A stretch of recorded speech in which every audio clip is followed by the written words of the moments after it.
Olá, amigos! Eu sou Carlos César Barbosa e essa é mais uma edição do Resenha Plural, que vocês acompanham pelo nosso canal no YouTube e agora também pela TV aberta, via parabólica, TV BR8, sintonia 573. BR8, sintonia 573.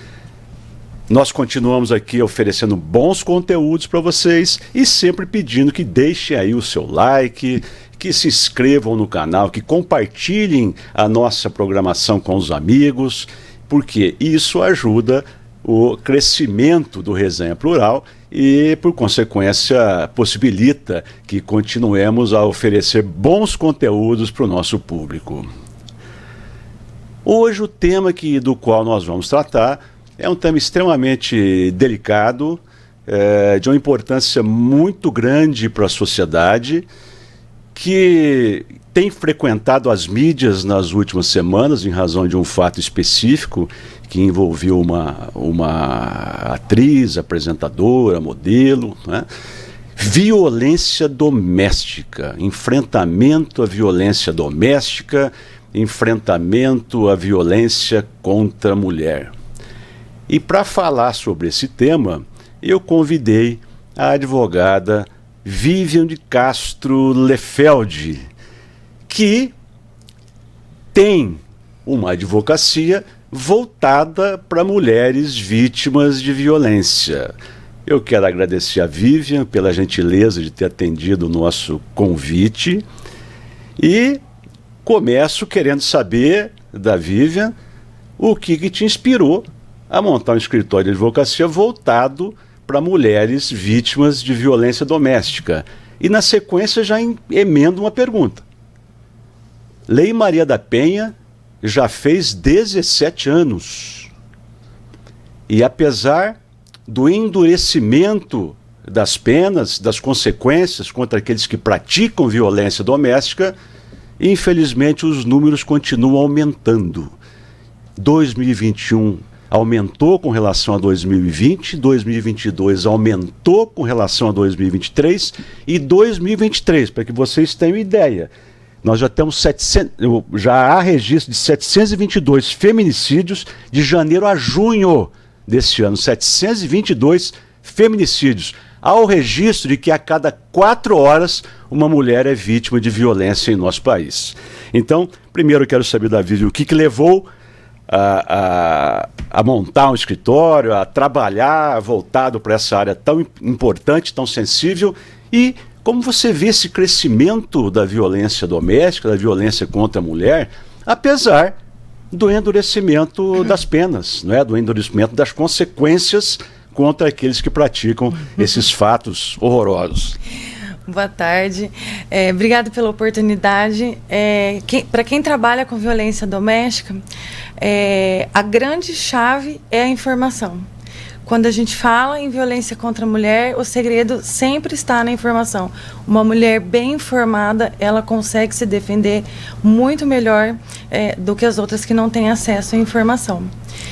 Bom, um pouquinho antes da pandemia, eu trabalhava com direito do consumidor, sempre gostei do direito do consumidor, já trabalhava 7 anos com direito do consumidor, mas na pandemia parei. E foi justamente na pandemia que a gente soube que a violência doméstica cresceu. Se você puxar pelos dados, você vê que a pandemia doméstica, inclusive, ela começou a ocupar um espaço na mídia.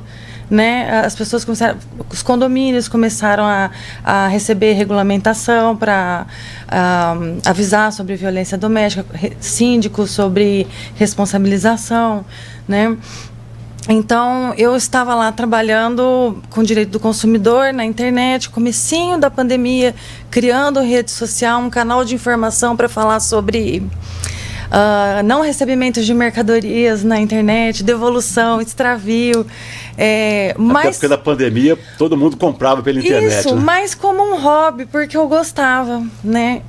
Mas esse canal me levou, me levou para algumas mulheres, né? elas tiveram acesso a me perguntar lá no privado sobre o direito de família. Eu tinha feito estágio na defensoria, então eu sabia trabalhar com direito de família.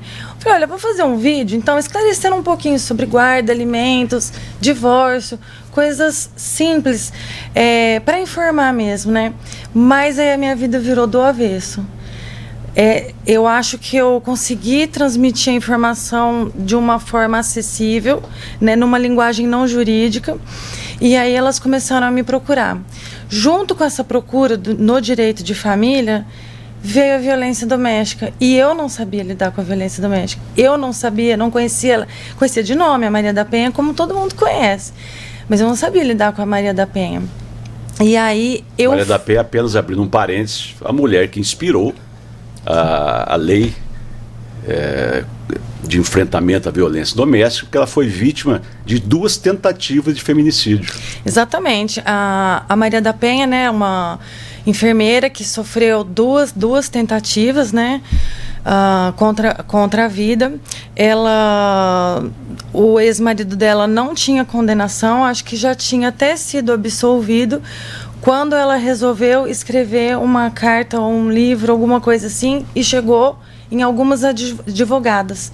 Essas advogadas levaram essa carta ou esse livro dela para uma Comissão Internacional de Direitos Humanos, e aí essa Comissão de Direito Internacional cobrou do Brasil uma atitude, né, com base nos direitos humanos. E foi daí, então, nesse mesmo período, que veio a Lei Maria da Penha, nasceu a Lei Maria da Penha, e acabou levando o nome dela em homenagem a esse período. A iniciativa dela, né? Aqui tá bem lembrando, né? Então, assim, ela traz um simbolismo de luta muito grande, né? Uma mulher que não desistiu de ir atrás da condenação. Mas, nesses anos de Lei Maria da Penha, ela veio tomando outros formatos.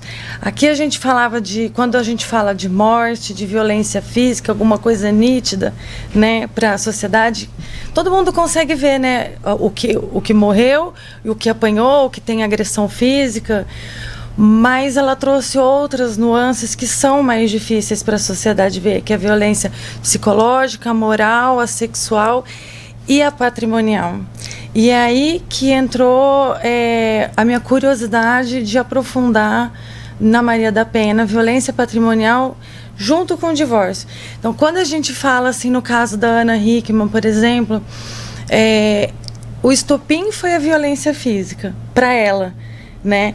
Mas a violência física, eu falo para todo mundo, ela é o fim de uma série de outras violências que ninguém enxergou, talvez nem mesmo a vítima. E nesse caso, provavelmente a violência patrimonial também esteve no contexto, né? Quando a gente olha para a entrevista dela, né, e hoje a gente falou, é duro, é um reality show que a gente está vendo de crueldades, né, de exposição dela, da família, do marido também, mas se a gente consegue enxergar um lado bom nisso tudo, é que ele traz esse assunto para o público, para perto.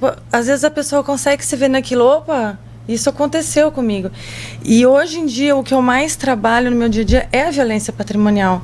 Então, automaticamente, quando a mulher fala em divórcio, começa dilapidação de patrimônio, né? E a gente se socorre da medida protetiva. Peraí, bloqueia esse bem aqui, vamos segurar essa conta, dar busca e apreensão em veículo, porque a gente já pega vendas, sabe? Então, a separação, o divórcio, ele ainda não aconteceu, há apenas uma expectativa, então começam as transações financeiras que talvez depois, se você esperar, você não vai conseguir recuperar o patrimônio.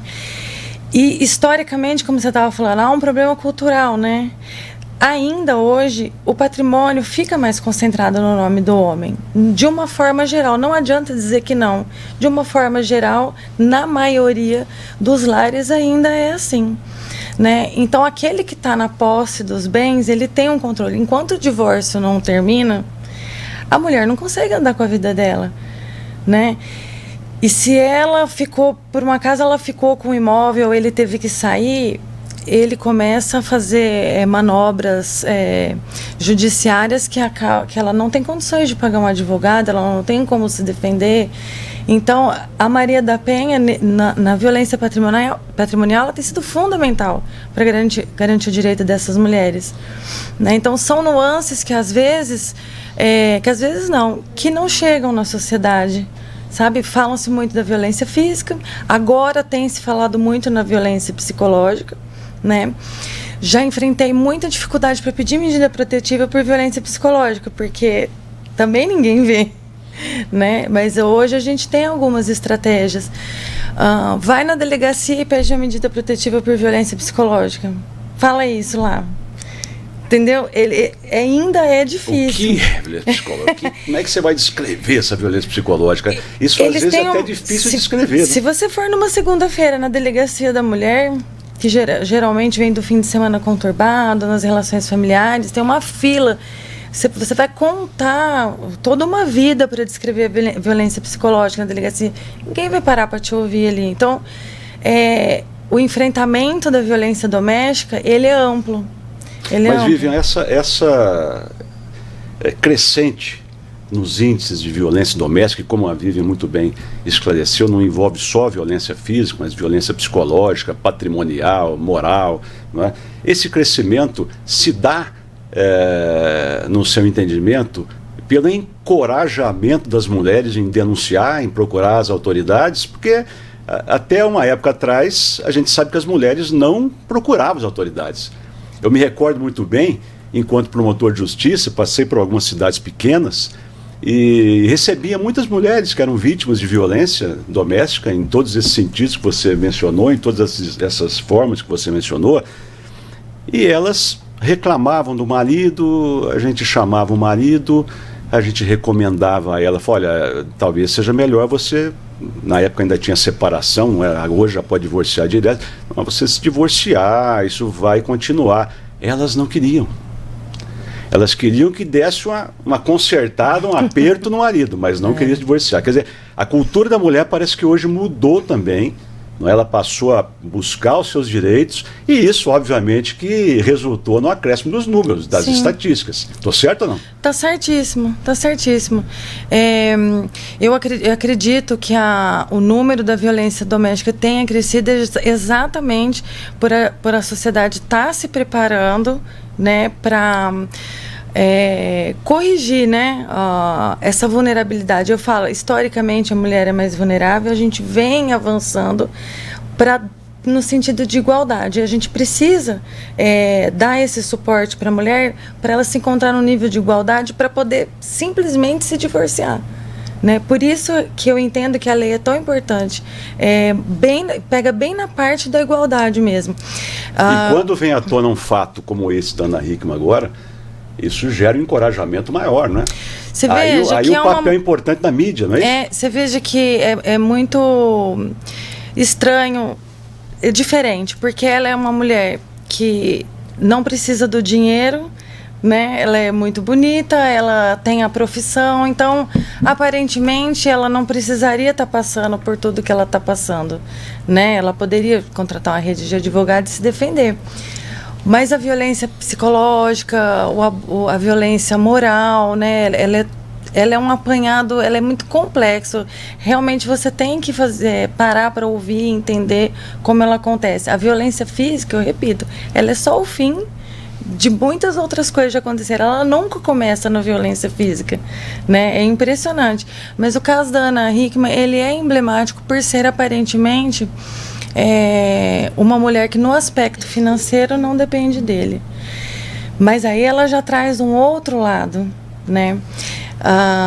As mulheres hoje morrem de medo da chamada alienação parental, né? Então, se por um lado elas entram com a reclamação da violência doméstica, automaticamente o marido entra com alienação parental se eles tiverem filho. E se Conta aí para o nosso público o que é alienação parental.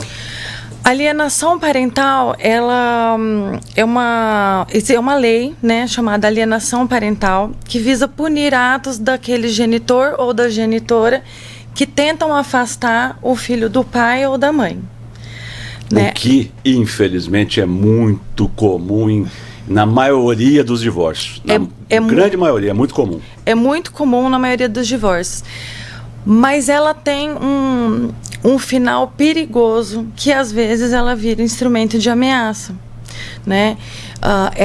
Eu falo que ela tem sido mal utilizada. Então, até ontem, uma promotora da Vara da Violência estava falando, né, sobre essa lei da alienação parental. Existe uma recomendação da ONU para que ela não seja utilizada.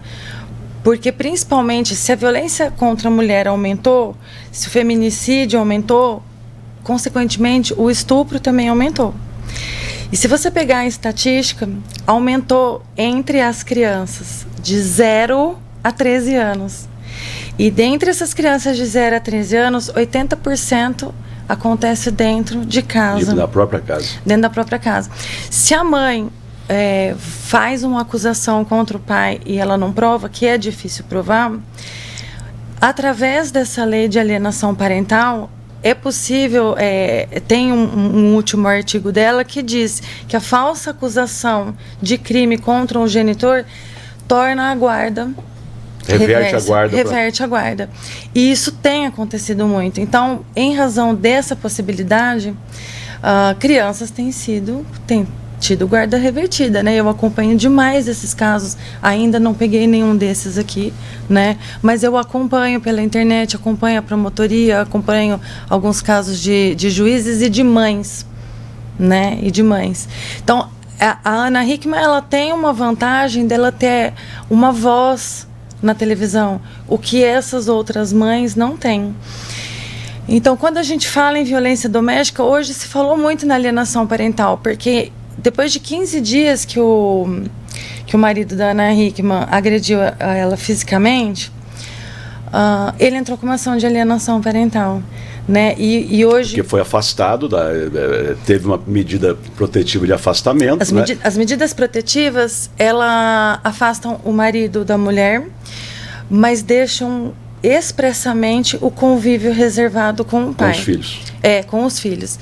A não ser que o filho tenha presenciado e tenha alguma situação que precisa preservar. A não ser que esse contato venha a ser nocivo, inclusive para o filho. Só que nós estamos falando de 15, 20 dias, né? Era possível entrar com uma regulamentação de convivência, uma tutela de urgência, sem alegar alienação parental. Então, essa lei de alienação parental. Então, por isso a gente entende a má utilização da lei. É nesse sentido, mais como um instrumento de chantagem emocional e não como efetivamente um ato de separação entre o pai e o filho. E infelizmente, muitos pais, talvez a grande maioria, não entendem que se a briga é entre eles, os filhos não têm nada com isso. Utilizar filho como uma forma de vingança, como forma de chantagem, isso é um absurdo. Isso é algo que acaba comprometendo a saúde emocional e a própria saúde mental da criança. O desempenho dela na escola, né, a convivência dela com as pessoas. Os pais precisam entender isso. Se a briga é entre eles, nós temos que preservar o máximo possível os filhos. A integridade deles, a paz mental deles, a tranquilidade deles e a convivência com ambos. Desde que essa convivência com um ou com o outro não seja prejudicial à criança, ao jovem, ao adolescente, né? Os pais precisam entender isso, viu? Precisam entender isso. Eu já estou há 37 anos no Ministério Público e cansei de ver essas brigas.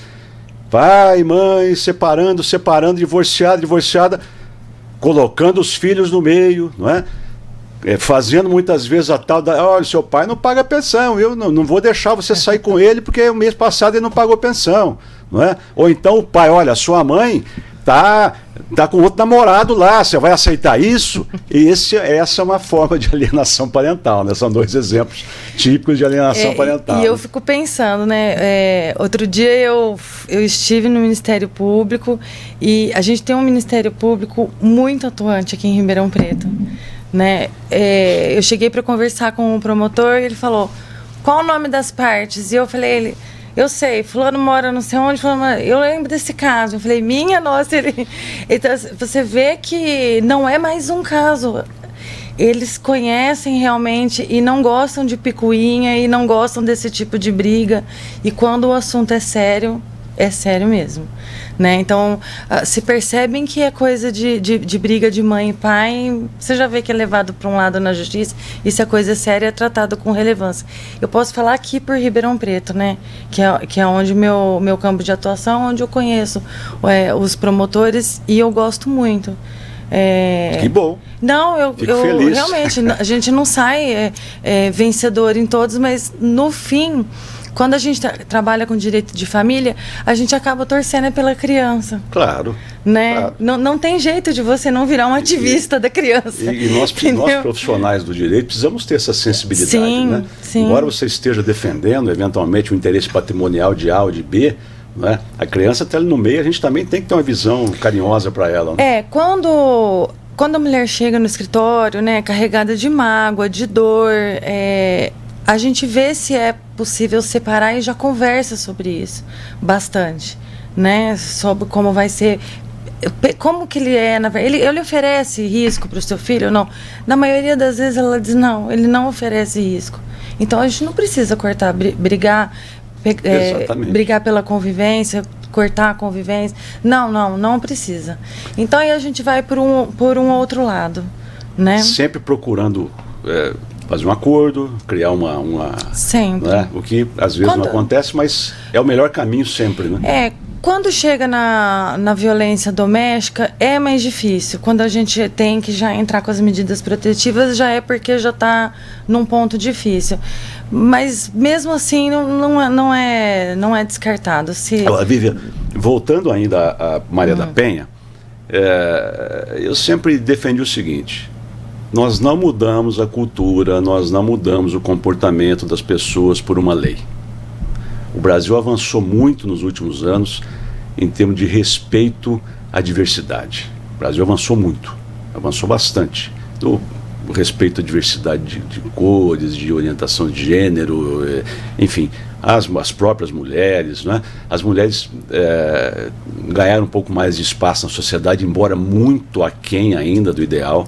Né? Mas a gente sempre fala, uma lei não muda a cultura, não muda o comportamento das pessoas. O que nós precisamos fazer, o que o poder público tem que fazer, é criar políticas públicas que possam, quem sabe numa outra geração, incutir na cabeça de homens e mulheres, né, que somos iguais. Inclusive para fim de trabalho, de salário, de representação nos poderes, né? O exemplo tem que começar de cima. Hoje nós temos um Supremo Tribunal Federal com 11 ministros e apenas uma ministra. Recentemente foi nomeado para a vaga da ex-ministra Rosa Weber um homem, né? O ministro da Justiça, Flávio Dino. Esperava-se que o executivo nomeasse uma mulher, até mesmo uma mulher negra, para ter uma representação negra dentro do Supremo. Então, tem que existir também uma sensibilidade daqueles que estão no poder. E eu sempre defendo, mudança vem pela base, e a base é a escola, a educação. Então, eu defendo que esse é um tema que tem que ser começado, nós precisamos começar a tratar nas escolas. Sim. Tem que começar na escola, dentro de casa, mães de meninos. Eu falo, mães de meninos podem ser revolucionárias, né? Sim. Pelo conhecimento que podem passar, pelo outro olhar que podem passar. Mas eu vejo essa mudança já na escola da minha filha. Minha filha tem 13 anos. Eu vejo coisas que ela me fala que eu não pensava lá atrás, né? Mas me chamou a atenção na sua fala uma coisa que eu observei hoje: o machismo feminino, sabe? Porque ele também está enraizado. É a cultura, né? A gente vive a cultura do machismo e tem muitas mulheres que são machistas também, né? Demais. Que pendem para o machismo, acham que deve existir o machismo. Pelos comentários, porque eu não recebo só comentários bons, né?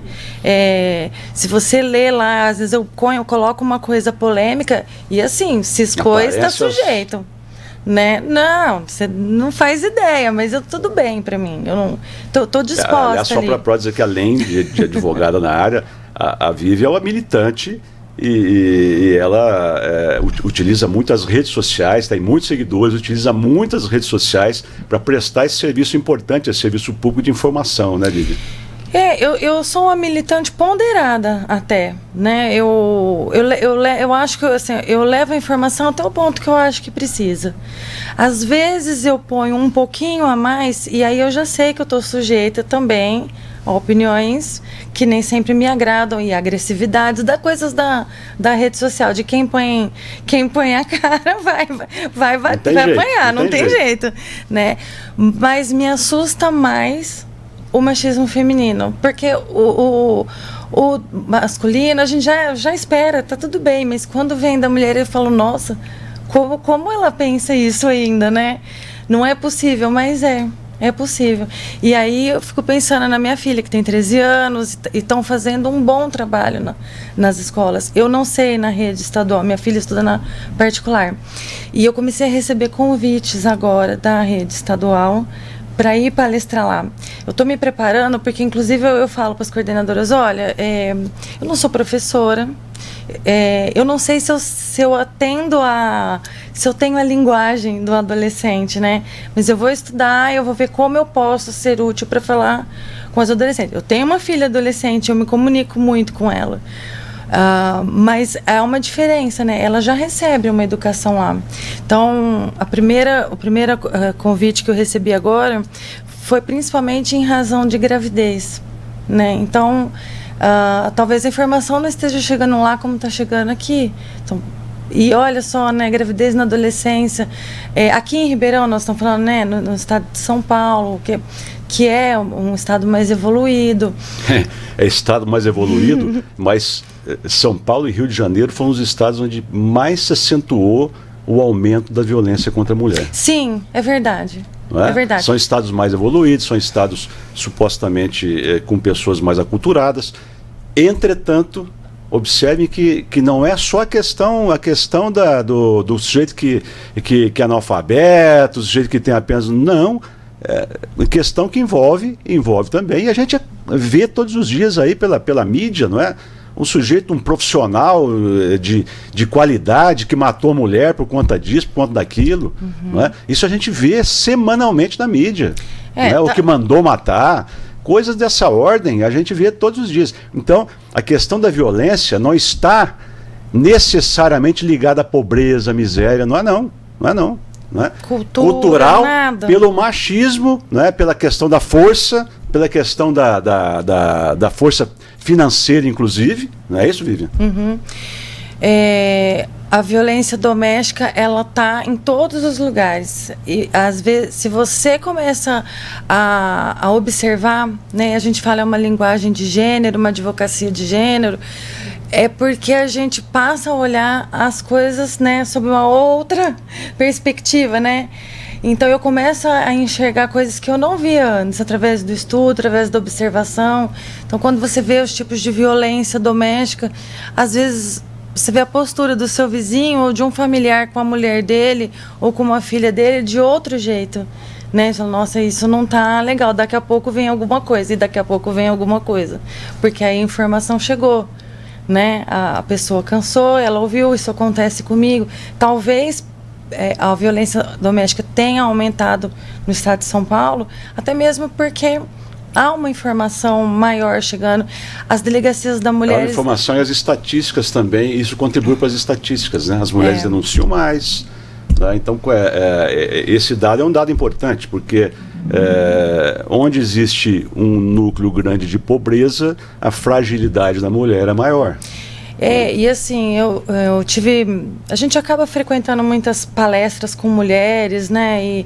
E tive com a delegada da Delegacia da Mulher aqui em Ribeirão Preto, e ela foi bastante questionada, né, sobre o atendimento na delegacia. Isso é uma reclamação recorrente aqui, né? Bom, agora você entrou no papel das autoridades, não é? Eu ia chegar aí, né? O papel das autoridades na proteção às mulheres vítimas de violência. Tem mulher vítima de violência que tem condição de sair da sua casa, ou de entrar com uma medida para tirar o companheiro ou marido de casa. Agora, existem algumas que não têm essa condição, sequer de pagar um advogado. Então, isso implica dizer que o poder público precisa criar políticas públicas de apoio a essas mulheres. Sim. E aonde estariam essas políticas? A começar de um bom atendimento na delegacia da mulher. Não é bom, isso? E aí ela nos explicou, né? Está fora do alcance dela. Ela muito, muito bem intencionada, muito bem engajada. Não tem... Tá para contratar, mas... Não tem estrutura necessária. Não tem a mão, o braço que eles precisam lá. Às vezes precisa ter homem, porque elas mesmas são ameaçadas lá dentro, né, pelos agressores que vão ser ouvidos. Nem todo mundo que vai trabalhar lá aguenta ficar lá porque não está preparado. A violência doméstica é difícil. É muita tristeza, assim, de verdade. Tem hora que a gente fala, meu Deus, será que eu vou aguentar trabalhar com isso mesmo, né? Estrutura emocional, é muito triste, é muita tristeza mesmo. Se a gente falar, né, a gente está dando exemplo aqui de uma mulher rica, modelo e tal, mas a violência doméstica, num lado de cá, com filho deficiente, né, em situação de miséria, sem higiene, sem dinheiro para comida. Então, assim, é muito triste mesmo a violência doméstica, é muito difícil de lidar. E aí, essas mulheres, sem jeito, sem condições, vão pedir ajuda na delegacia e lá acontece a tal da revitimização. Né? Lá elas são super questionadas, às vezes são mal atendidas e desestimuladas de continuarem, né? O mesmo acontece dentro dos processos, né? E hoje existe uma política no Conselho Nacional de Justiça de perspectiva de gênero, né, para analisarem todos os processos da vara de família sobre a perspectiva de gênero, para não deixar revitimizar. Tem aquela lei da Mariana Ferrer, né, que foi a partir daí que veio a história da revitimização, porque o advogado e o juiz permitiram que fizessem perguntas humilhantes e tal. Então, hoje a gente tem instrumentos para ajudar, encorajar e fortalecer a mulher a chegar até o fim, porque muitas desistem no meio do caminho. Né, fazem acordos que não são favoráveis para ver se termina com essas... A gente fala uma sessão de humilhação, né? Mas hoje tudo melhorou, tá tudo melhor. Mas a reclamação, ela é muito forte desde a parte da delegacia. Mas longe do ideal, né, Vivi? Longe do ideal. Eu acho que nós precisaríamos... Tá melhor, mas hoje a gente tem instrumentos. Ontem, não sei, repercutiu demais uma juíza... gritando com a testemunha, exigindo que fosse chamada de excelência. Eu não sei se você viu, né? Eu vi. Então, e aí hoje eu estava vendo uma entrevista com o juiz, ele contando da época que ele era advogado e passou por isso. Ele falou, sabe o que eu fiz? Eu fui pro carro e chorei. Hoje não, né? E apenas para nossa boa informação, né? Aqui a gente não... Nós somos contrários a fake news, né? Essa juíza do trabalho, salvo engano, de Santa Catarina, ela esteve afastada por muito tempo para tratamento de doença mental. Então talvez ela tenha voltado no momento inapropriado, ela vai voltar a ser afastada, né, porque aquela cena revelou tipicamente que é uma pessoa que não está bem. Que não está bem. Que não está bem. Claro, né? Nitidamente. Muita gente falou, nossa, que juizite. Não, aquilo é típico de uma pessoa que não está legal, né, que está com algum problema mental, com algum problema emocional. E a própria imprensa já divulgou que aquela juíza, ela já faz muito tempo que ela vem passando por tratamento psiquiátrico, psicológico, e agora colocaram ela de volta para fazer audiências, o que talvez tenha sido precipitado, e aconteceu aquele fato lamentável, né? O que eu quero dizer é assim, que hoje a gente tem instrumentos. No caso era um homem, né? Ela estava falando com um homem, não estava falando com uma mulher, mas hoje a gente tem mais instrumentos para fazer cumprir o nosso direito, vamos dizer assim. E quando é com mulher, como já aconteceu, a gente tem mais instrumentos. Quando é revitimização, quando é alguma coisa ligada a gênero, existe todo um procedimento, uma ouvidoria no CNJ específico para esse tipo de reclamação, né? Então, assim, se algum tempo tempo atrás era impossível você fazer uma reclamação. Hoje você já tem Hoje você já tem uma estrutura mínima, mas tem. É possível. É possível. É? Se ela vai ser efetiva o tanto que precisa, ainda não sei, mas eu tenho visto alguns pontos positivos, né? Mas já evoluímos em algum ponto. O ideal, a meu ver, é que nós tivéssemos núcleos em todos os municípios, núcleos integrados de atendimento à mulher. No mesmo local funcionando lá, como se fosse ali um poupa-tempo, no mesmo local funcionando a delegacia da mulher, um atendimento psicológico, um órgão da defensoria que pudesse representá-la em juízo, enfim, que pudesse levá-la para algum local seguro. Não é? Os municípios precisam ter, todos os municípios precisam ter uma casa de acolhimento às mulheres. Essa casa não pode ser divulgada. Essa casa não pode ser divulgada, não pode ter o endereço divulgado, mas todos os municípios precisam ter essa casa de acolhimento.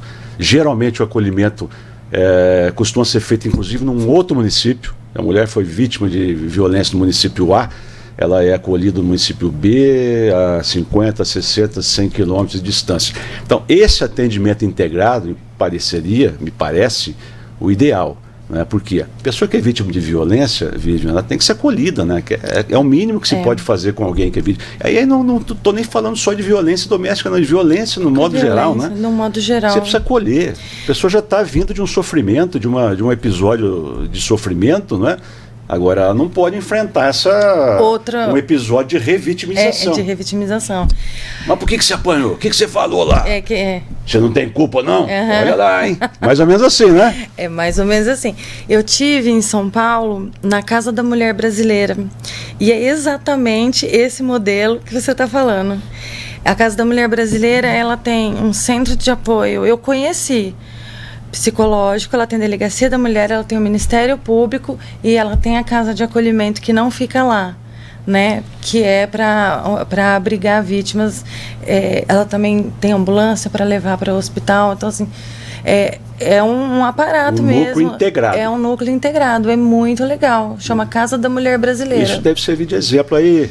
Senhores administradores, Casa da Mulher Brasileira, entra aí, ó, dá um Google, não é? Para os senhores observarem como é que tem que ser tratada vítima de violência doméstica, viu? Entrem aí, não adianta ficar fazendo as coisas meia boca, não. Tem que fazer a coisa bem feita, né? Acolhimento, um espaço para a delegacia da mulher, um espaço para a defensoria, não é? Um psicólogo para atender, uma boa e confortável casa de acolhimento. Entrem aí, ó. Espaço. É Casa da Mulher Brasileira. Casa da Mulher Brasileira. Dê um Google aí, senhores administradores. É muito interessante. Tem até um espaço para as crianças ficarem. Quando eu cheguei acompanhada da minha cliente, a gente optou por ir fazer a denúncia nesse lugar, por entender que era um lugar de acolhimento, né? Era violência psicológica, então a gente ia ter que contar a história, né? Então eu falei, eu não posso ir numa delegacia comum, porque eles não têm tempo, não sei se tem pessoal preparado, eu não posso contar com isso.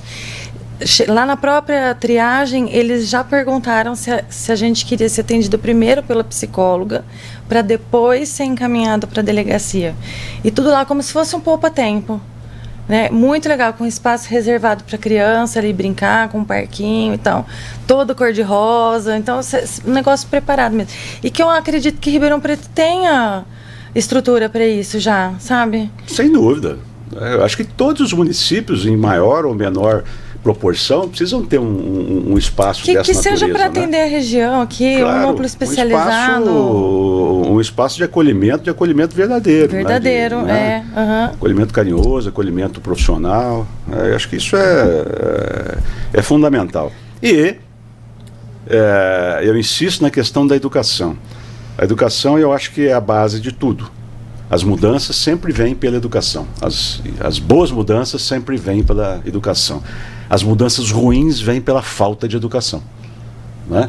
Sempre que acontece alguma coisa ruim na sociedade, a gente observa que a decorrência disso é a falta de uma educação adequada. Agora, a boa educação, nós precisamos utilizar a educação como um canal para tratar essas questões. Não é? Nós precisamos mostrar que a mulher precisa ter o mesmo espaço no mercado de trabalho. Se ela ocupa um cargo semelhante ao homem, tem que ter um salário idêntico, não é? ela tem que ter, de fato, um espaço maior no legislativo, no executivo, no judiciário, né? E eu vejo com muita alegria que Poder Judiciário e Ministério Público, ao menos no estado de São Paulo, tem muitas mulheres. Isso é uma contribuição fantástica para ambas as instituições. Não conheço muito bem em outros estados, mas no estado de São Paulo eu sei que tem muitas mulheres. Agora, deixa a gente aborrecido de verificar que nos tribunais superiores o número de mulheres é muito inferior ao número de homens, inclusive no Supremo Tribunal Federal, que vai ficar só com uma mulher. Pois é. Que vai se aposentar logo, logo também, aí vem outro homem para lá.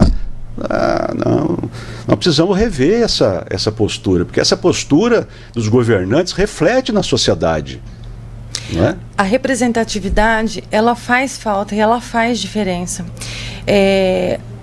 No STJ, eu assisto alguns julgamentos, às vezes, da vara de família que escapam, não sei porquê, mas a gente acaba tendo acesso a alguns julgamentos e as falas das mulheres que estão lá são muito interessantes, porque é um outro olhar. A sensibilidade da mulher na vara de família é fundamental. Mas eu vou fazer uma pontuação aqui. Te dar os parabéns por me chamar para falar sobre esse assunto, porque é com homens que se posicionam do nosso lado que a gente está conseguindo igualdade. E o espaço vai continuar à sua disposição. Obrigada. Quando você tiver um tema legal, é só se comunicar comigo. Muito... O espaço nosso, Vivian, é exatamente para YouTube, internet. É um espaço gratuito para boas informações. Agora, cabe àquele que está do outro lado da tela procurar essas boas informações.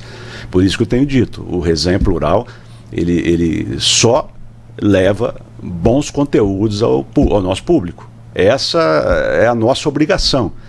Foi com isso que nós nos comprometemos quando criamos o canal Resenha Plural. Então você tem boas informações, informação aqui, isso é conhecimento, isso que nós estamos falando aqui é conhecimento, é informação importante, né? Para quem conhece e para quem não conhece o assunto. Então, eu é que quero te agradecer muito, Vivian, por você ter atendido o nosso convite, nesse momento em que esse tema está tão à tona aí, não é? E eu gostaria que você falasse para aquela câmera ali, ó, que você desse as dicas para as mulheres que eventualmente possam estar sendo ou serem vítimas de alguma espécie de violência doméstica. Fala lá, dá lá a orientação. Bom, quando a mulher está sofrendo algum tipo de violência doméstica, em primeiro lugar, ela sente muita vergonha. Vergonha de contar para a família, vergonha de pedir ajuda.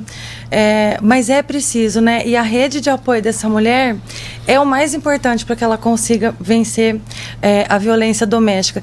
Tirar a violência daquele pedacinho ali de dentro da casa dela e pedir ajuda.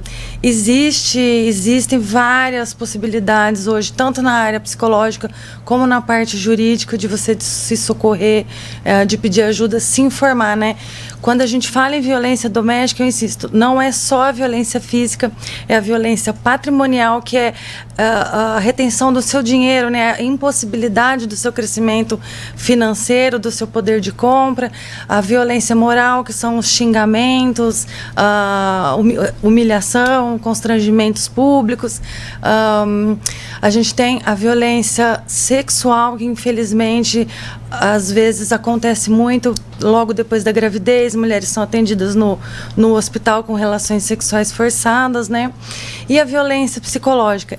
Para todos esses tipos de violência, há um tipo de defesa. E se você não pode contratar um advogado particular, existe a Defensoria Pública. A Defensoria Pública é muito preparada. É claro que às vezes você não tem um atendimento pronto com um advogado particular, mas existe um meio de você se socorrer dessa defensoria. Muito bem, Vivian. Aliás, eu quero dar uma informação importante aqui, viu? Nos últimos dias foi sancionada uma lei pelo presidente Lula que dá às mulheres direito de acompanhante em consultas médicas e internações, porque a gente tem cansado de assistir aí abusos inacreditáveis, inaceitáveis e inacreditáveis, praticados por médicos, não é? Praticados por enfermeiros, praticados por fisioterapeutas, enfim. a mulher tem direito, agora é lei, a mulher tem direito de acompanhante em consultas médicas e internações. Ok? Essa é uma informação qualquer procedimento anestésico, qualquer procedimento anestésico, essa informação de última hora aí, né? De última hora, perfeito. Vivian, muito obrigado. Eu gostei muito da nossa conversa, o conteúdo dessa nossa conversa é muito bom e vai enriquecer muito o nosso público do Resenha Plural. Eu que agradeço. Volte quando quiser. Obrigada. Muito obrigado. Deixe lá seu like, inscreva-se no canal e até uma próxima.